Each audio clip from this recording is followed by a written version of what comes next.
So let's talk about, you know, applying what they call, I know it's fancy. If you forget what the term is called, it's not the end of the world, but it's called the 5 elements of shading. So let's talk specifically about what that is. We did this with the graphite, but it works also. It's also applied with working with paint as well. So here's an example that I did really quick a couple years ago. Did a value scale, showed the students what does it look like applied to a sphere. So let's talk about that. And when I talk about the 5 elements of shading, every form, if you're trying to show that illusion of 3D, what it looks like with highlights and shadows and cast shadows, you're going to see that on all of your forms. So how do we create that with paint? So that's what we're doing for this project. So here you can see on my sphere, I have this brighter section of white. That's the highlight. As it's fading out, this is where I'm getting those tonal changes where white is still mixed in with my chosen color, which is red, my base.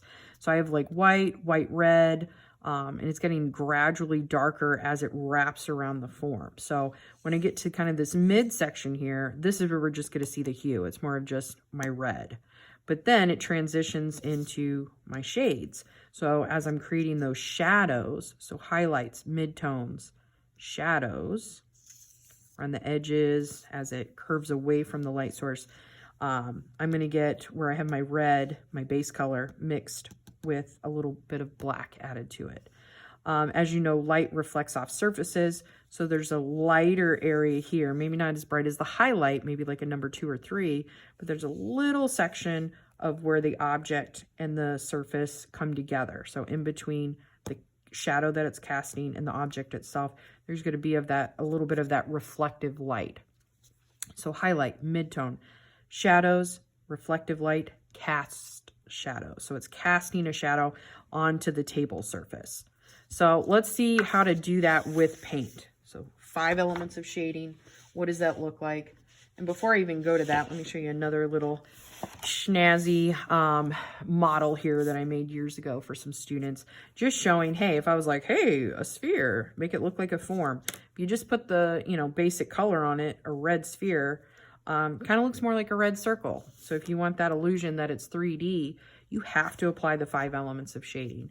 And if you can master this or at least get better with this, you're going to impress people quite a bit. They'll be like, wow, you have painting skills. And you'll be like, yeah, I know. I took art and this is what I learned.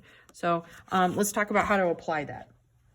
Every painting medium I approach a little bit different, meaning like watercolor, I would approach this a little bit different. If I was working with oils, because they take so long to dry, I would approach this a little bit different. Acrylics dry pretty quick. So I feel like when I add layers, there's not a lot of downtime in between.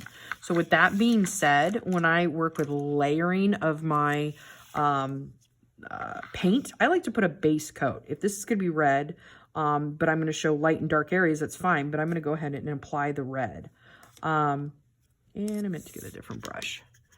So let's come back to that. I'm going to go ahead and put my base color. I don't do this with the watercolors necessarily, but because they're on the thinner side and those other colors are showing through. But for acrylics, yep, I'm going to just kind of start with the base color. You know, you may not like this approach, but this is what I do. So we'll come back.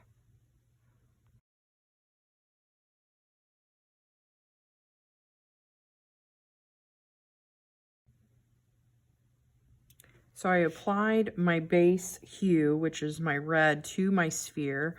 It's taken a moment to dry, so I'll give that a little bit more time. But essentially what I'm going to be doing over top is applying a little bit of my white and red and having it appear to fade out. And I'm going to round it with the sphere to create that illusion that it's rounded instead of flat. If I apply it back and forth, just like the graphite, if you have it go in flat applications, it's going to flatten the sphere, and a sphere is round. So I want to curve it with the sphere. So as I'm painting, you could mix on the paper, and I do that a little bit. You could mix a little bit on the palette and then apply it. I like creating layers. I usually start with my shadows. So I'm going to start with the black and the red and kind of work my way there. As I get a little further close to my highlight, I'm going to make sure that there's no black in my paint. The other thing to think about is your light source. If we're talking about a highlight, where is the light coming from? So I'm going to keep it consistent for all of my forms and think of it as my light source being the top left. So this is my little light bulb of light. I'm not going to keep that because I think it looks a little silly, but for us to all visualize together, that's my light source. So it's hitting my object, which means the opposite side of that light source, it's going to create a cast shadow.